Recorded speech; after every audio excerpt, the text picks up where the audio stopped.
I just imagined something where there's a conversation with these people in a room and a bright light comes from off screen. I love how that horn just honked. It was in agreement to the idea.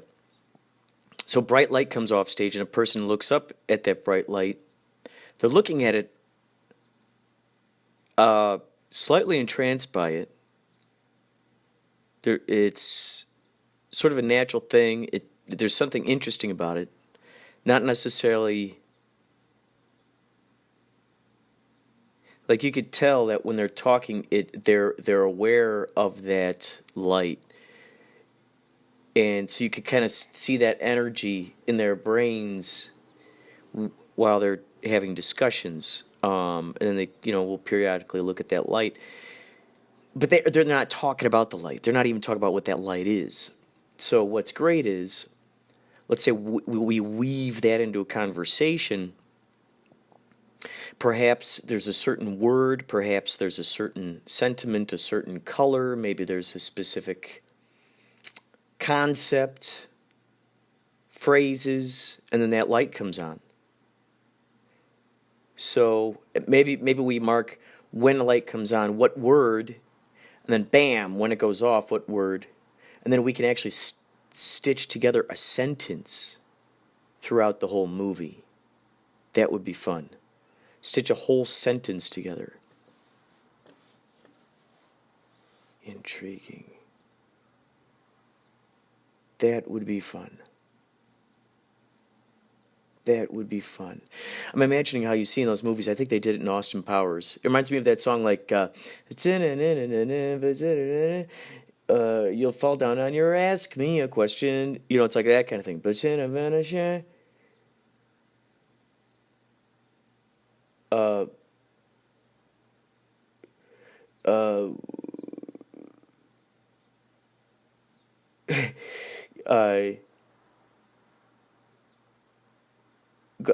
to the swimming pool and you can watch her tits. A nice day, don't you know? It's a nice day, don't you know?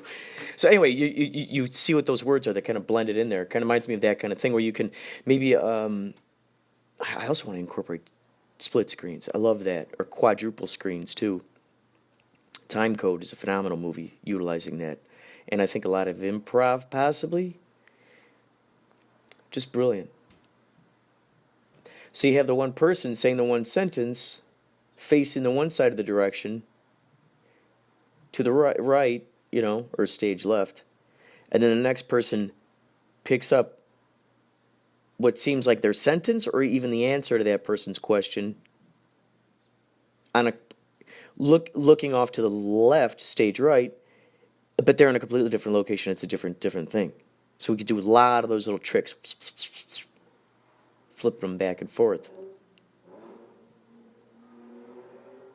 Ooh, what if you record 3 different conversations, 3 different places, 3 different, maybe it's 3 of the same actors, 3 different suits. So what you do is you shuffle them in. So you get the idea, okay, they're in these one suit. I imagine some guy in red, some guy in blue, and then they're all sitting in a place that's all white. And then a yellow, maybe there's a yellow person, yellow suit. Get that primary color idea. We mix in these themes. So maybe their conversations are just very basic, but the most basic, like beautiful nuggets of wisdom. They say the best thing to do is the true wise men, the sages, they speak in as few words as possible, and they're like, whoa. Why do I know that this incarnation at this moment in time is not a sage? Well, he talks too much. He's just too much concerned with the details, nuances, etc., and so forth that are going on to incorporate that stuff. So what you got is you got this conversation going on. They're cutting back and forth. Blah, blah, blah, blah. Same 3 actors Heck, maybe now with facial hair, without facial hair, it's a combination of things. The next one, maybe they're, they look even different. Hairstyles, who knows? So what you do is you already plan ahead of time exactly how the dialogue from each of those three conversations could completely come together. So maybe what happens is, okay, so how about this? If you were to take them separately, each of them all by themselves, maybe there's a way on the DVD where you can go, combine only the primary colored stuff. Bam. Combine only this.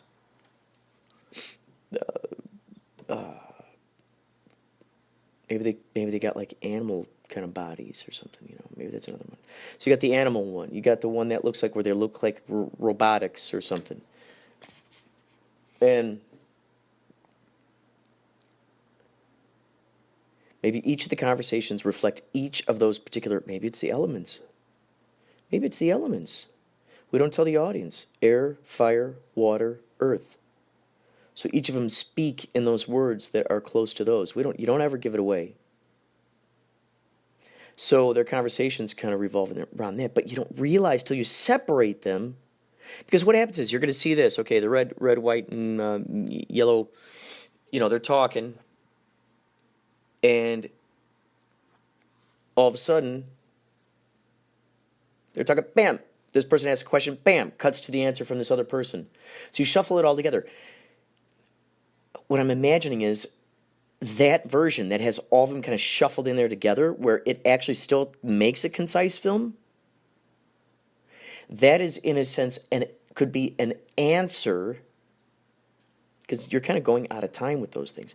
It's an answer to perhaps a question, a big question or a big riddle, a big mystery that is presented in each of those stories that they might individually have, yet are somehow correlated with the others. So you go, okay, DVD. All right, bam. Show me only the air, whatever that one's going to be called. Show me only that conversation. You see it and you go, whoa, here's their dilemma, or here's this thing. You're going, oh, wait, these people are only talking about air. Whoa, air, interesting. Whoa, these people are only using like fiery terms. Oh, these people are only using watery terms. Oh, these people are only using like. So then that one is maybe the earth ones. They're all lumberjacks. The animals. Maybe the air people, they breathe slowly. They're very calm. The way that they talk, maybe one of them kind of talks like this. The other one's like, well, I'm imagining that when, that kind of thing. She's such, that.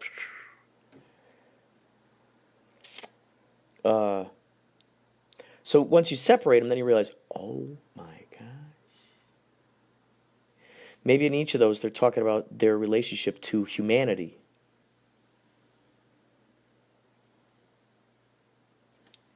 Could be a really interesting Twilight Zone episode kind of thing. If I'm not mistaken, I don't know if it was Sleater Kinney. Let's see, was it? Oh no, wait, Sleater Kinney, or was it? Oh God, wait, let's see.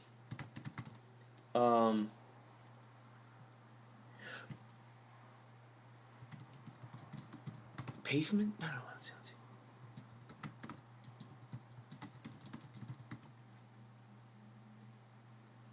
There was something where you play.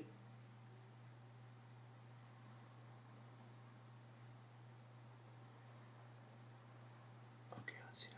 Pavement. Maybe it's pavement. No. So this was the crazy thing. So I think it was Pavement, maybe. I don't know. It's one of these bands that I always wondered. So what they did was they put out 4 CDs. Each of those CDs only contained specific elements of a song. Now, when you play them all together all at once and you synchronize them with boomboxes, whatnot, you go 3, 2, 1, bam, you press them all at the same time, it synchronizes. What a brilliant display of synchronization. It synchronizes. You sit in the middle, I'm imagining sitting in the middle of this room with all these different things playing at once. And it just works. So now I don't know if this would mean that one CD is all just guitars, one is just all bass, etc., etc., etc. Or if it cuts in and out, where now you're, it's on one CD you're hearing just guitar like and and boom, boom, boom, boom, boom, boom, boom. It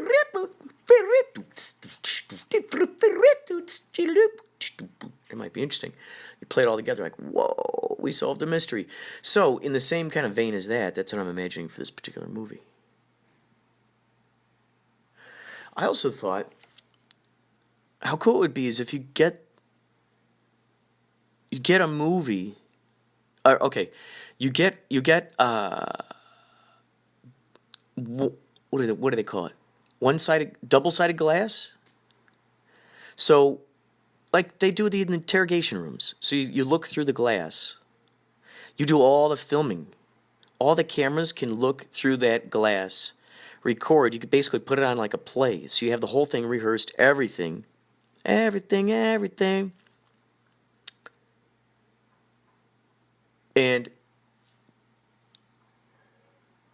you shoot through the glass. All these cameras, 4 or 5 cameras, all shooting through the glass. You got some that are on the ceiling, some that are up in the corners. You got all of these dynamics. It'd be intriguing. So you shoot all that stuff, you could get a lot done. I tells you.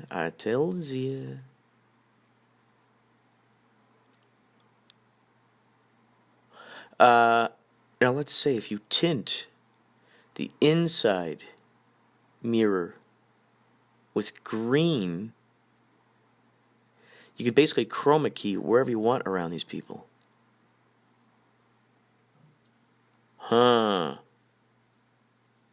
Just imagine those possibilities.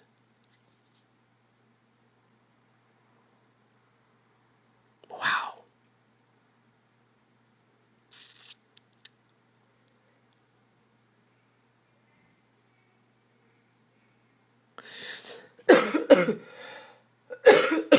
I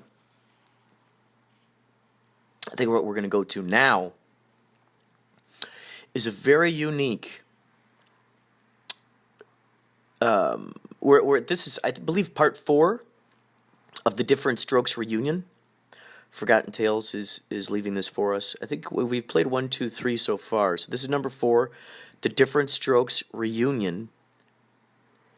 And hold on tight, folks, because there's just no telling what kind of twists, in between you and me, what kind of turns, what kinds of twists, and what kind of turns we're gonna get out of this. Okay, so hang on, hold on to your seats, strap on a helmet if you have to, because we're going on a crazy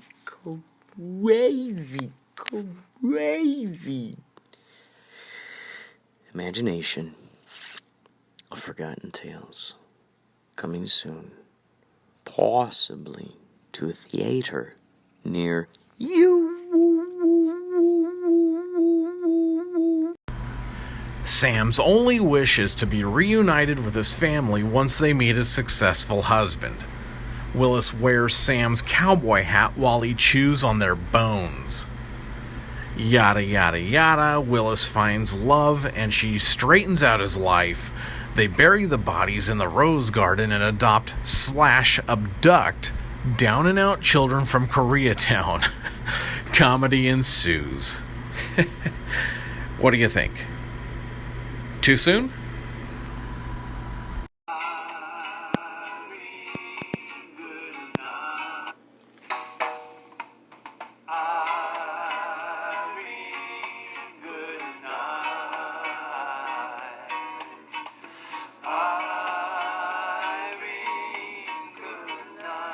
Okay, so I had to point that out to you. I just kind of went down this little rabbit hole trail here of listening to Peter Tork music, and he's got an album called "Relax Your Mind." Peter Tork and the Shoe Suede Blues, honoring the music of Leadbelly, with special guest Nick Thorkelson.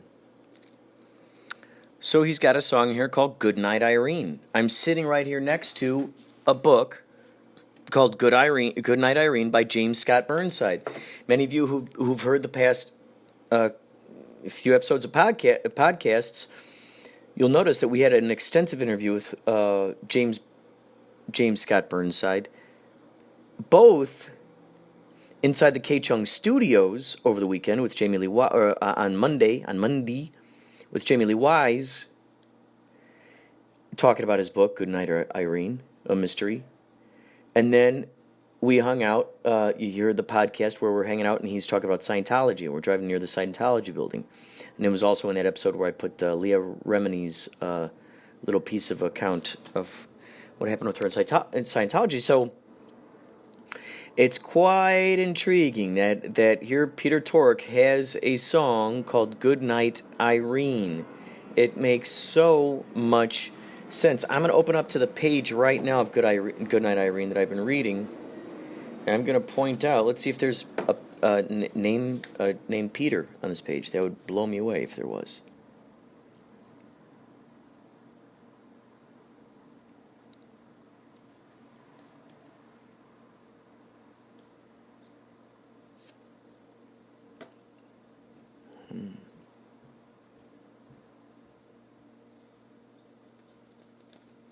No, there's no Peter. Or Leadbelly, for that matter. No Leadbelly. This time. So there you go, another piece of Usu. It's flowing around us at all times.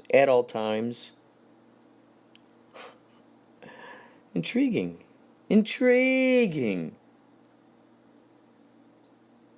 God, that just blows my mind.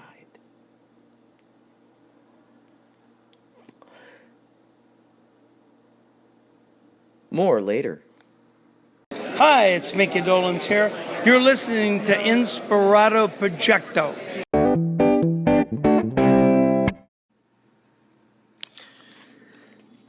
I have to admit, I went kind of down to this Scientology rabbit hole. I'm going to get out quick soon here. I just came across just some intriguing thing here. Leah Remini was friends with the top-ranking dude. His name's Miscavige. She was good friends with his wife, Shelley, and all these Scientologists were at the Tom Cruise wedding with Katie Holmes, and she asked him, she said, where's your wife, where's Shelley? And everyone who was around nearby, they all just scattered away, they all kind of left, and apparently she was talked to by the Scientologists. They're like, you can't be asking about this woman. She filed a missing police report about this woman. And it turns out, they ended up finding out, this is so interesting, this little piece of Usu, this is why I'm sharing this, is that on this program it says here, Shelley Miscavige, the mystery of Scientology's vanished queen. So there's a guy here who's talking about this. And apparently she was taken to this facility up in a town called Twin Peaks, outside of Los Angeles. I didn't even know this place existed. They got some kind of compound up there. Twin Peaks. And it says here, Twin Peaks, rumor has it Shelley is confined in Scientology compound. Well, the extra crazy thing about this is that Shelley is the name of a character in Twin Peaks. Wow. Why is this significant? Well, because I'm adding voices to the Archivist, which is the virtual reality gaming experience that goes through the town of Twin Peaks. It goes through all the lore, the myth.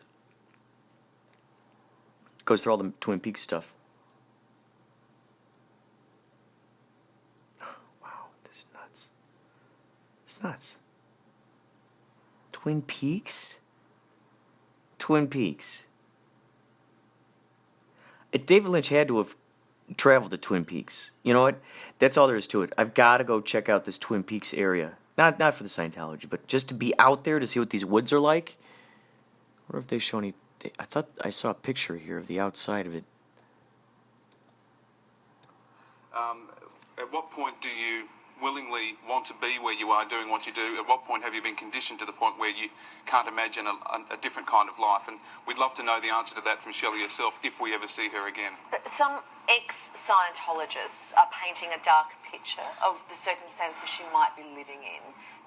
Yeah, because they've been through them themselves. So this would be a regimen of hard menial labour, everything from landscaping to scrubbing toilets with a toothbrush, long hours of study of Scientology, and what they call security checks, intense auditing sessions, one-on-one in a locked room, where you are just beaten down over the course of hours and hours to reveal every last secret, which is then thrown back at you, every failing, every flaw.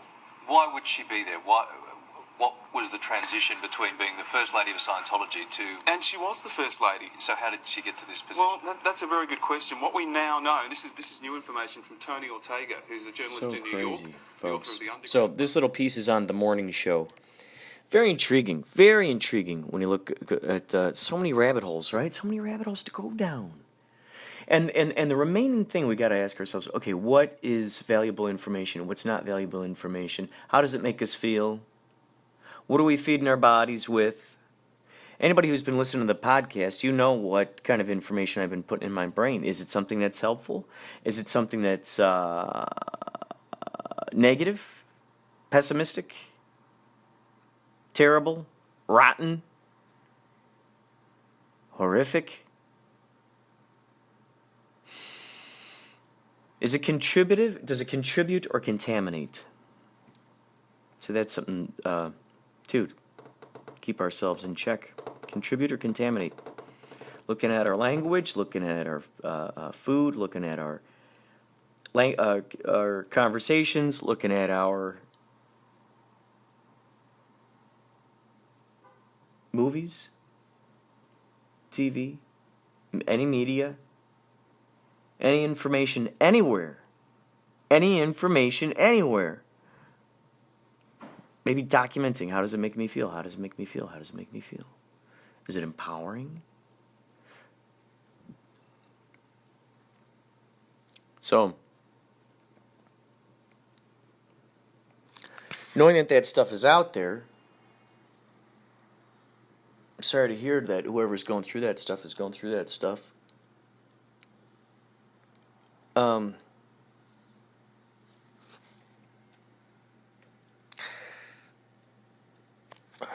I do know that the more I fill my brain, though, with good vibes, with things that are going to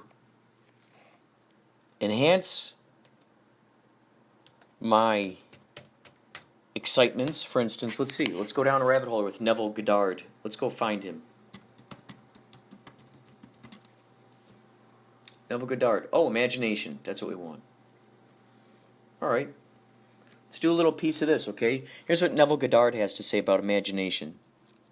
I think no matter what we would be taught, or brainwashed to believe in a very negative, sad, despaired situation, I think as long as we had this kind of information with us, knowing that we are bigger than whatever rules or regulations that other humans put upon us, because we're all just coming from the source. Anyway, here we go. Here he is. He's talking about imagination. To achieve your every desire. Most men are totally unaware of the creative power of imagination and invariably bow before the dictates of facts and accept life on the basis of the world without. But when you discover this creative power within yourself, you will boldly assert the supremacy of imagination and put all things in subjection to it. When the man speaks of God in man, he is totally unaware that this power called God in man is man's imagination.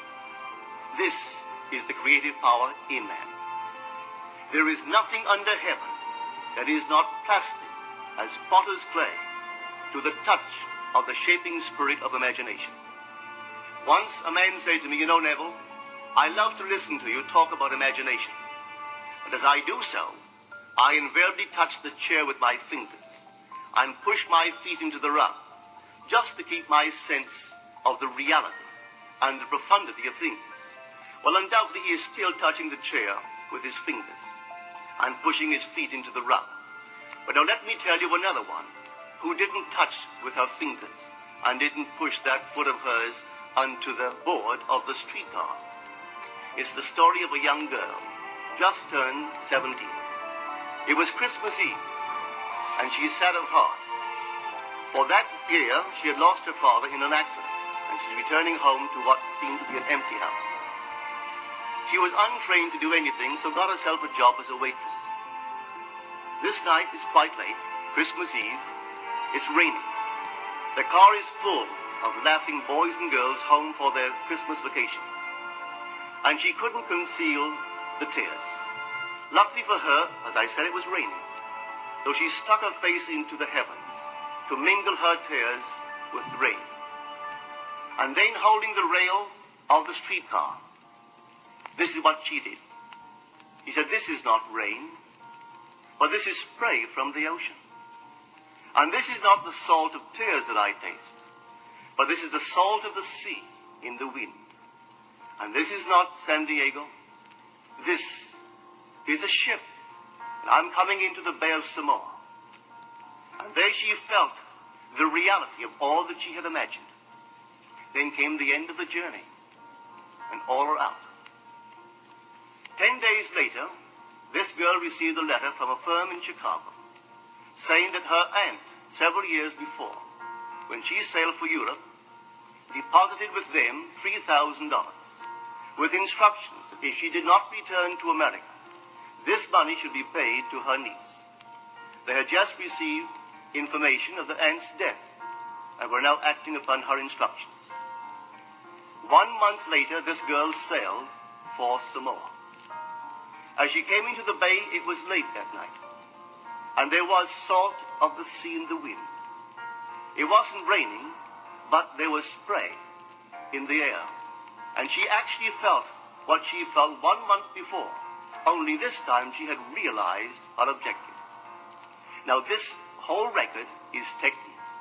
I want to show you today how to put your wonderful imagination right into the feeling of your wish fulfilled, and let it remain there and fall asleep in that state.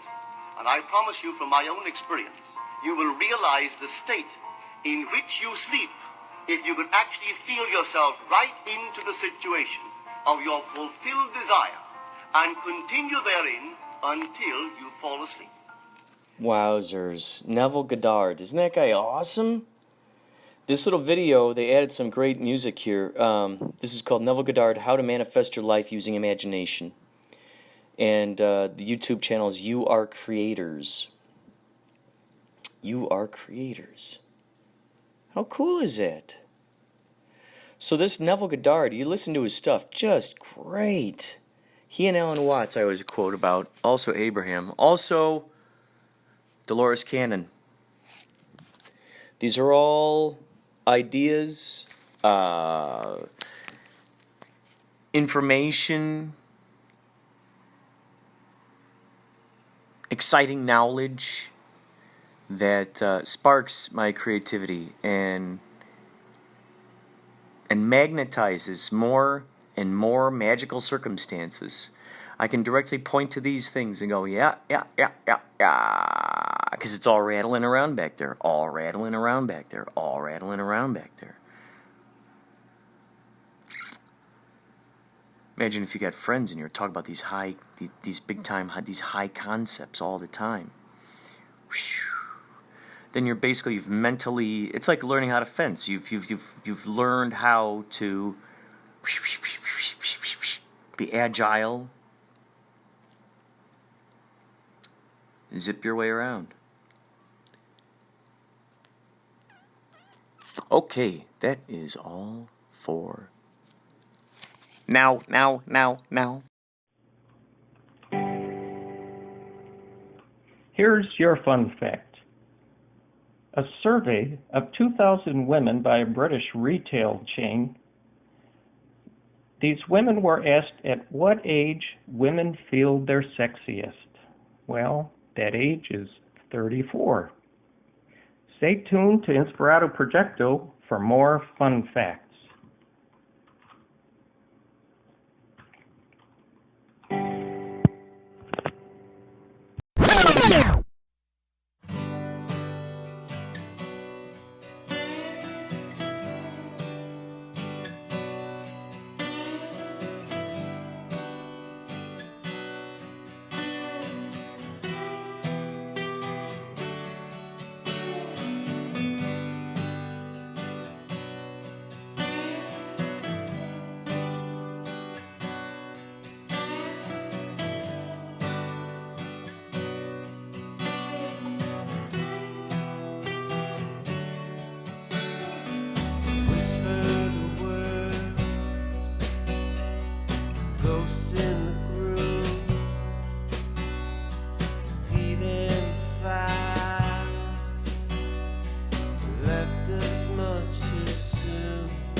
Wow, that was so awesome. That was my buddy Daniel Figurelli.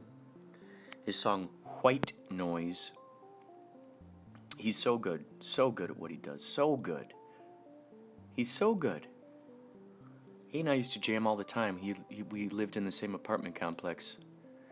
and just worked really well together with our harmonies and what we created together. Man, I'm so proud of my friends when I see them creating stuff. So he created this, and he goes, "Here, put it on your podcast." So thank you, Daniel, so much for sending that in. I want to call an attention to something. Who was I talking with? I believe I recorded our conversation. It might have been with Ryan. We were talking. I believe I recorded it onto a podcast. We were talking about Boba Fett and how we were talking about that Christmas special and how Boba Fett showed up riding like this dinosaur. We talked about this semi-recently. And in fact, here's a little piece of that. This was the Star Wars Holiday Special, 1978, and Boba Fett shows up. Here we go. Check it out. You'll be able to hear a little piece here. So now we're picking this up right as we see this. What's so funny? I was just talking about fuchsia, right? The fuchsia. I think this sort of dinosaur thing is eating away at Luke's ship. It looks like some sort of dinosaur. It's fuchsia, and all of a sudden you see this laser beam come out and shoot it. Now, this is where we pick up from here after he shoots a laser beam.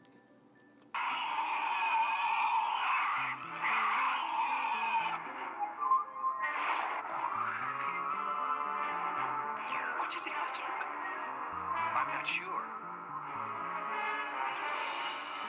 You saved my life. Thank you. You are alone? I have 2 droids. We've come in search of the ship that crashed near here. Maybe I can help you. I am Boba Fett. The ship you seek is nearby. Are the Imperial troops near this planet? They are here, friend, and growing more powerful. How far away? Settle down. All they do is eat. This is all we have, but he's welcome to it. You are foolish to waste your kindness on this dumb creature. No lower life form is worth going hungry for, friend. I take it you have no love of the Empire. I don't. Well, neither do I.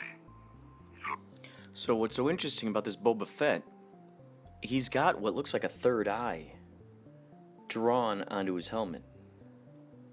It's pretty cool. Yeah, he's got like a third eye. And he's kind of slightly a good guy, but also kind of bad guy. Now, the reason why I'm pointing this out, I just came across an article. Oh yeah, okay. So I was talking with Ryan about how crazy it would be if Boba Fett showed up in the next movie, because they're thinking about doing a Boba Fett standalone movie. And I said, wouldn't that be funny if we show him riding on the back of that dinosaur thing? And we were joking about that idea. Now, this is specific. What's so interesting, the reason why I'm really, really pointing this out to you, otherwise, I totally normally would. And now I must really, really, because I just played Neville Goddard for you, a little piece of him talking about imagination. And so I came across this article about a new social network, kind of like Twitter, called Mastodon. Mastodon, Mastodon.social. Mastodon. And there's this post, and it says, "Art was invented when this was drawn. Everything before it doesn't count." You click on it, and it's Boba Fett riding on the back of like a dinosaur creature with a long neck. And it's quite interesting. It's quite interesting. It looks awesome. So that is kind of, to me, I did an Inspirado Projecto one. That to me,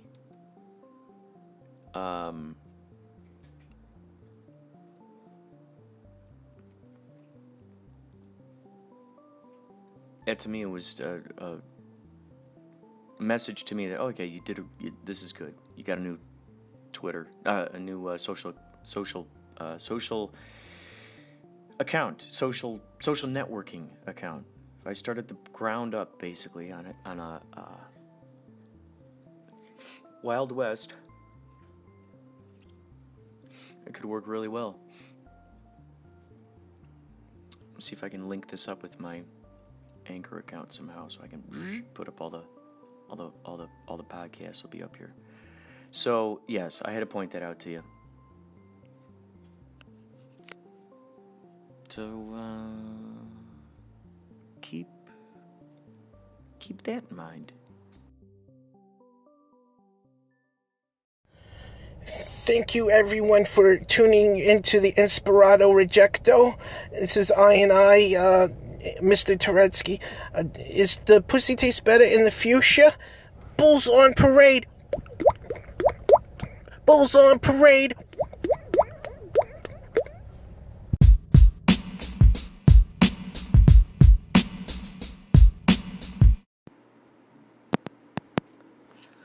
What you just heard right there was Mr. Touretteski, or as they say in some circles, Mr. Touretteski. That's in relation to the fuchsia, which is something that was talked about on one of the previous episodics. Welcome to the fuchsia. You might remember that. You might. And if you don't, you can go back and listen to it. It was a barrage. Let me tell you. It was a barrage. Let me tell you. It sure was a barrage. Let me tell you. It sure was a barrage. Let me tell you.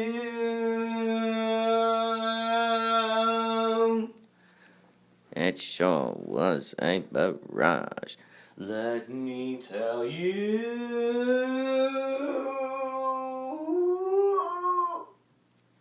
Sheesh. Who let the cows out of the barn? Ho, ho, ho. Who let the cows out of the barn? Ho, ho, ho. Who let those cows out of that barn? Ho, ho, ho. Who let those cows out of that barn? Ho, ho, ho, ho. Who let them cows out of that barn? Who let them cows out of that barn? Who, who? Oh, I'm asking you, who let them damn cows? Who let them cows out of that barn? I'm asking nicely. I'm asking real nicely now, okay? Who let them cows out of that barn? Excuse me, sir? Yeah. Excuse me, sir? Yeah. Excuse me, sir, what are you doing? I'm talking into the microphone. What are you doing? I'm here to make sure that you're doing what you're supposed to be doing. Okay, well, maybe you could tell me what I'm supposed to be doing. Stay away from that microphone. Oh, poo. Oh, poo. Stay away from that microphone. It's rude. It ain't nice to do. Who are you to tell me to stay away from the microphone? Something's telling me, bub, that you want to talk on the microphone. Right. Maybe you let the cows out of that barn. Maybe you let them cows out of that barn. Oh, poo. I don't know what took it with. Listen, I saw all them cows. I thought they were nice. And I even picked quite a few of them. But I didn't let no cows out of that barn. Oh, poo. Everybody's always blaming me. I ain't blaming you. I'm telling you that I'm suspicious of you. I ain't saying that you done it. I ain't saying that you done it. I'm just saying perhaps maybe you did. Oh, poo. I don't like them kind of accusations. I'm getting out of here. Alright, you better hightail it. You better hightail it fast. And by fast, I mean real fast. You catch my drift? You better start hightailing it fast. And by fast, I mean real fast. If you catch my drift. If you catch my drift. Eh? Still haven't figured out who let those cows out of that barn. Who, let them cows out of that barn. One thing I wanted to comment on is the extraordinary photos that Mr. Touretteski, look him up. He's on Inzduhgramm. Inzduhgramm. That could be the new, kind of like, what's his name, Nathan Fielder from Nathan For You. This would be something that he would make. Like, are you ins? You make it a hip word, ins. Yo, are you ins or are you outies? Yo, are you ins or are you outies? Yo, are you ins or you gonna drive away an Audi? You take something that was shortened and you lengthen it. Okay, so, yo, are you ins or you gonna hop in an Audi and drive out of here? You gonna hop in an Audi and then you gonna drive out of here? Or are you ins? Are you Inzduhgramm? You call it ins? I'm contemplating a Z.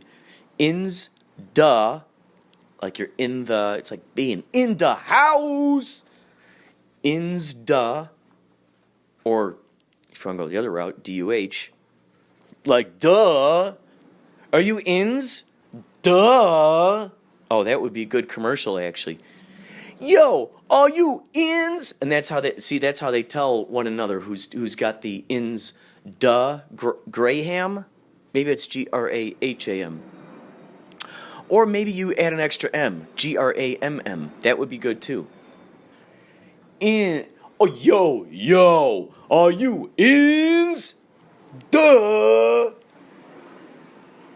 And then they go, Graham. And bam. They say, Graham, bam. Yeah, that's good. Graham, that's the high five. Graham, bam. That's when the hands hit. Bam.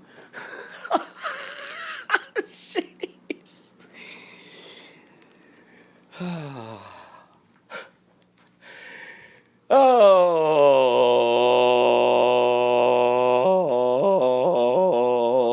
when you can live in a world of absurdity, what's the point in living anywhere else? When you can live in a world of absurdity, what's the point of living anywhere else? Anywhere else. When you're living in absurdity, what's the point in living anywhere else? When you're living in absurdity, what's the point of living anywhere else? Living anywhere else. Living anywhere else.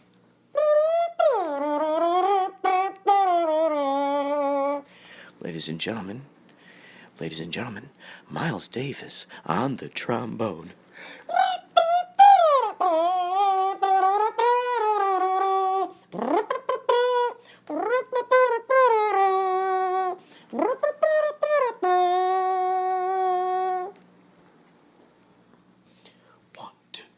When you're living a life full of absurdity, what's the point of living anything else? ladies and gentlemen, Mike Patton on vocals. When you're living in absurdity, what's the point of living anywhere else?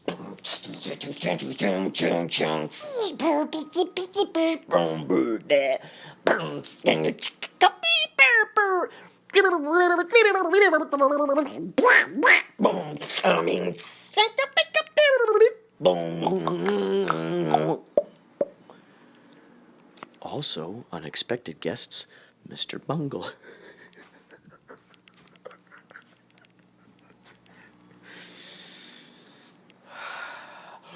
Oh, what's the point of living in a world where you can't have absurdity?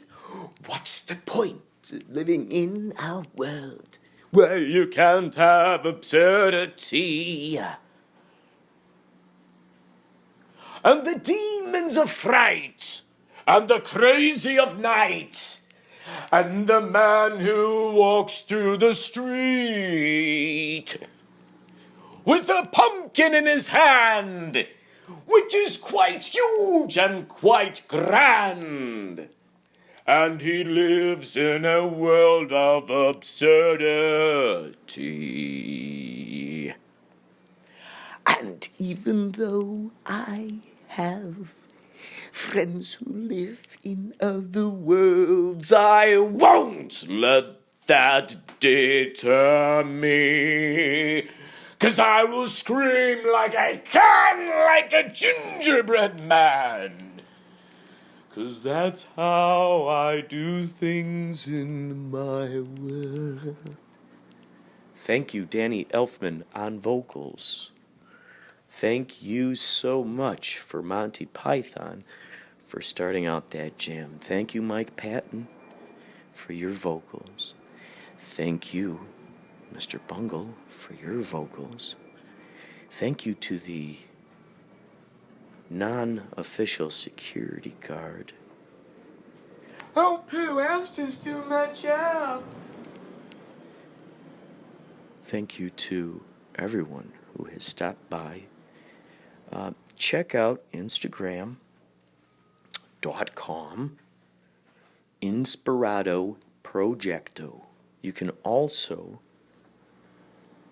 Mr. Touretteski, he's got some wonderful photos up there.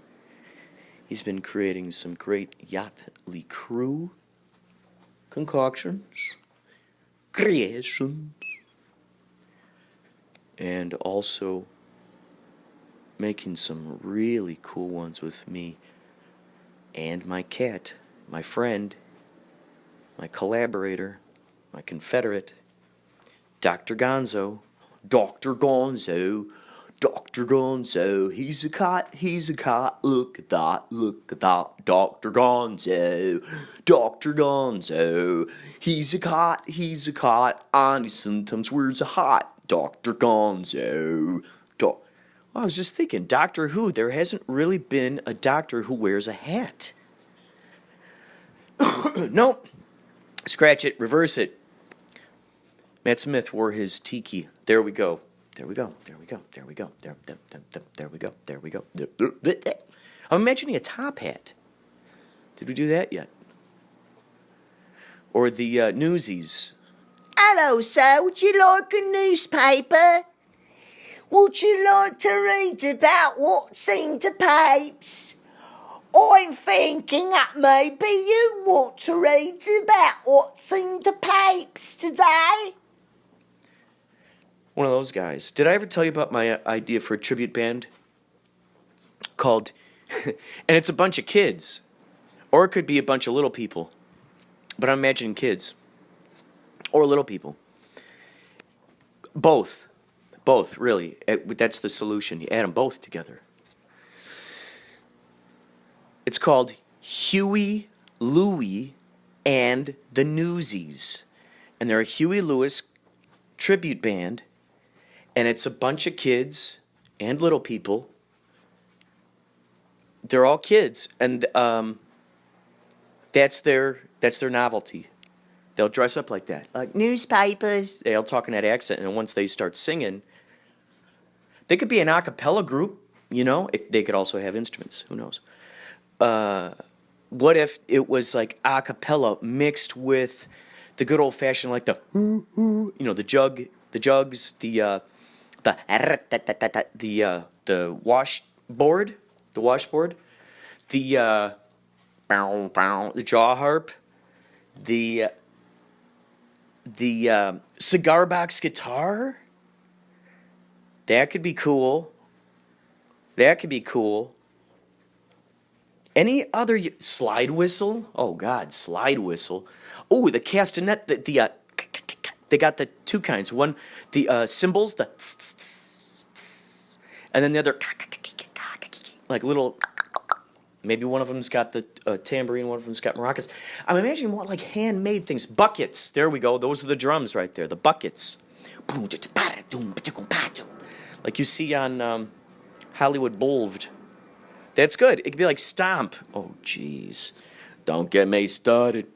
It could be like Stomp. Do you realize this? Look what we've hatched together, folks. Just by you listening, we've hatched. How many ideas have we hatched together? Right there. How many times? So Huey, Louie, and the Newsies, be on the lookout. It could be crazy. And all they're just trying to do is sell newspapers. Maybe that's it. The finale is someone actually buying a newspaper from them. I'd like to get into finding out what made these kids. Are they homeless? Are they just living on the streets? What's that like? Selling the newspapers. Also, I'm thinking a great way. Oh, I'm not going to give away this secret. I'm thinking of making a Patreon where I give away. No, that's terrible. What are you doing, Kurt? What are you doing? You're turning corporate on us. Kurt, don't think about doing that, Kurt. Don't think about that. Well, there's some of these ideas that I'm imagining if I put them in a spot and those who really want to see that and or collaborate on that to see what that is. Well, geez, Kurt, what are you doing? Are you trying to say that you're a mastermind of ideas and inventions? And what are you? I'm so insulted. Are you saying that the average, the normal, mundane, generic, beige, just everyday human earthling? Are you saying that just the regular vibrating earthling cannot comprehend the amazing, the extraordinary, the terrific, the spectacular ideas that sprout from your antenna, and you're telling me that you want us to pay for that? You're telling me this. Hey, listen, man, this is extortion. You're trying to hold ideas hostage? Is that your new racket? You're trying to hold... Okay, let me get this straight. You're trying to hold ideas for hostage? Jesus. Kind of world we living in. Things are bad enough as they are, man. Do you realize? $10 an hour, man? Average human making $10 an hour. You want me to buy a turkey sandwich for $12? I'm only making $10 an hour. Listen, you want me to buy a turkey sandwich for $12? Because this is some special deli that people go to that's famous? I make $10 an hour. Are you telling me it's a luxury to eat here, to dine here? At this ristorante? At this authentic ristorante? You're telling me I'm making $10 an hour and you want me to buy a $12 sandwich?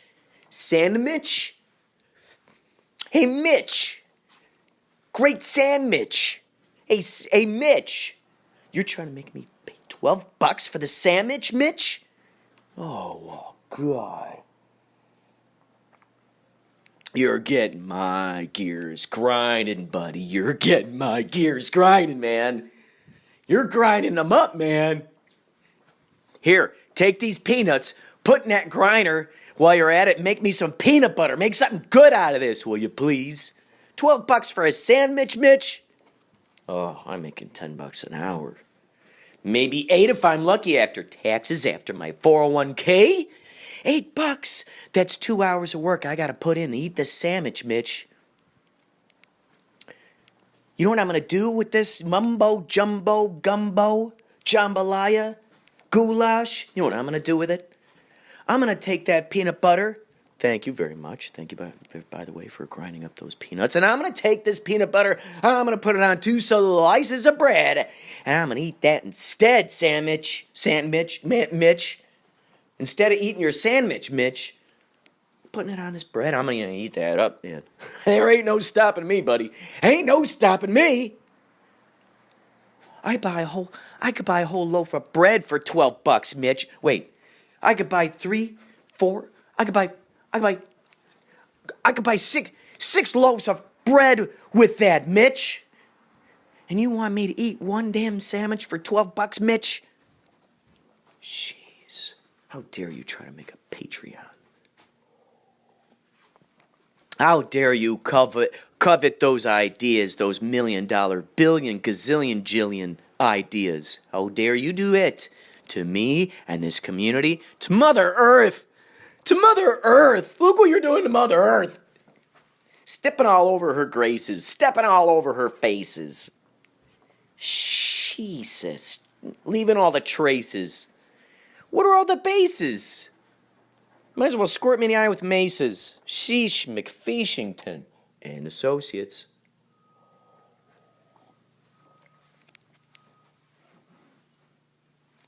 See, the truck outside agrees. You capitalist, fascist pig, how dare you make a Patreon? Keep your ideas. Oh, your secret ideas. Oh, you and your secret ideas, huh? Oh, you and your secret ideas. Guess what, bucko? I got an antenna, too. I got an antenna tree in my backyard, too. You know what? I got a small one that's in a pot, and I carry it around with me wherever I go. So there you are. There you are. You can only hug yours from the ground. I can carry mine all around, man. All right, geez, it was just an idea. Sheesh. Just an idea. Just thinking about it, man. So, folks, we're out there in the world, rocking and rolling. I'm certain I will tell you this again.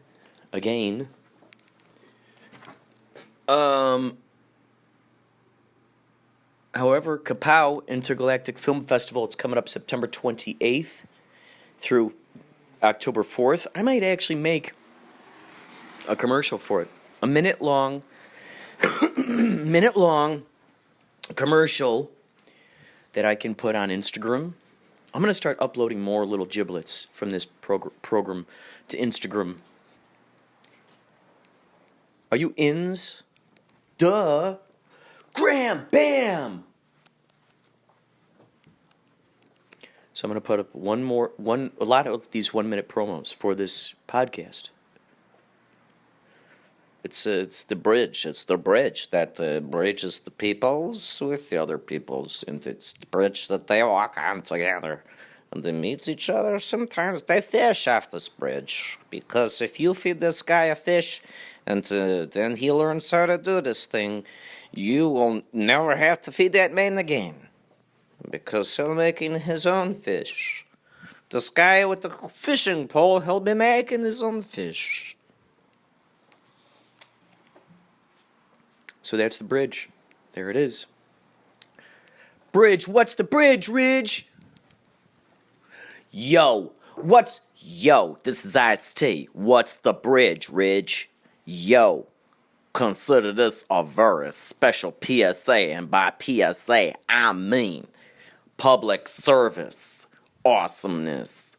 This is Ice-T, and I don't settle for no less. Thank you so much, Ice-T. Jeez, we've had so many great people on the show today. The airplane agrees.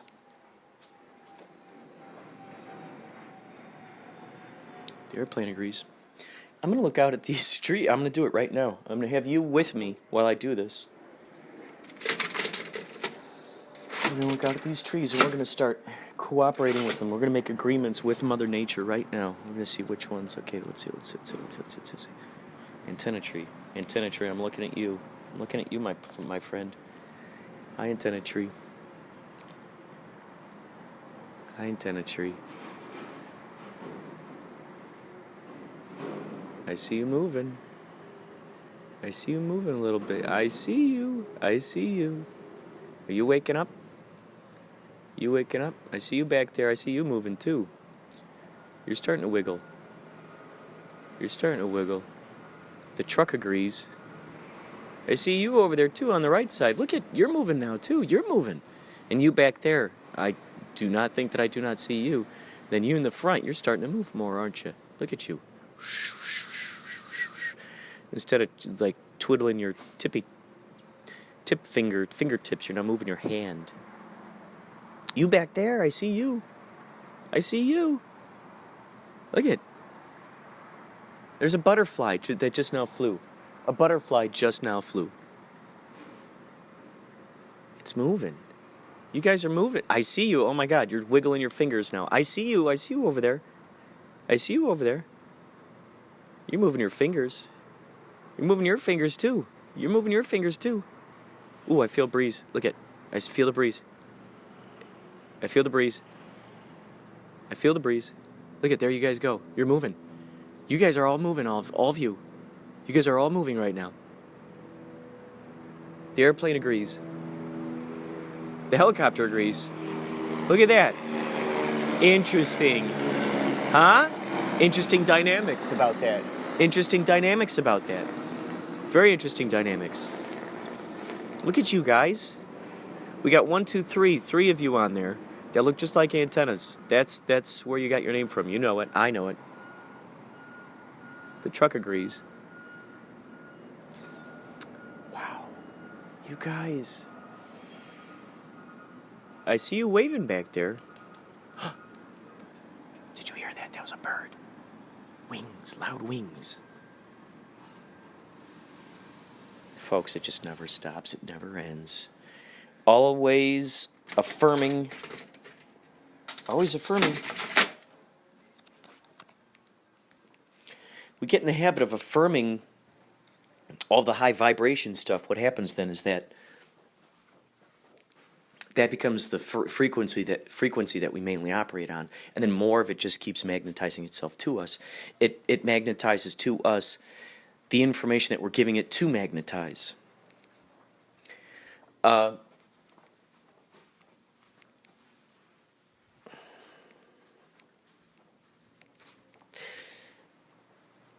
what was the quote?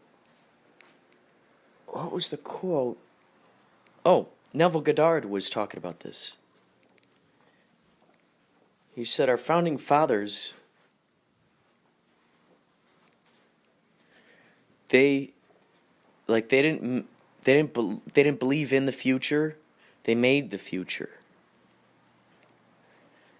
They weren't, oh, the future, this might happen. They made the future. They started right there in making the future. How funny is that? That puts a lot more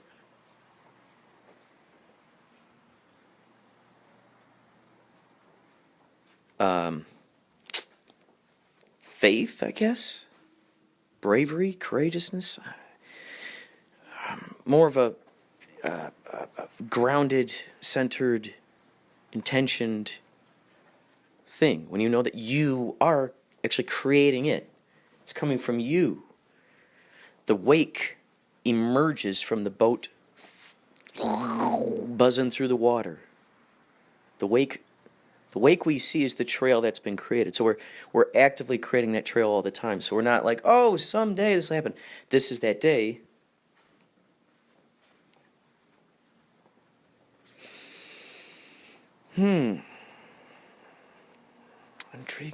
Intriguing when we think about that, huh? Just so intriguing. We're up to 28:30. We're up to like 30 minutes here. The other podcast, this is crazy. This is going to be like the length of 2 podcasts, I'm thinking. I don't know. We'll see. Anyway, I think that's about it. You take care and keep that in mind, please.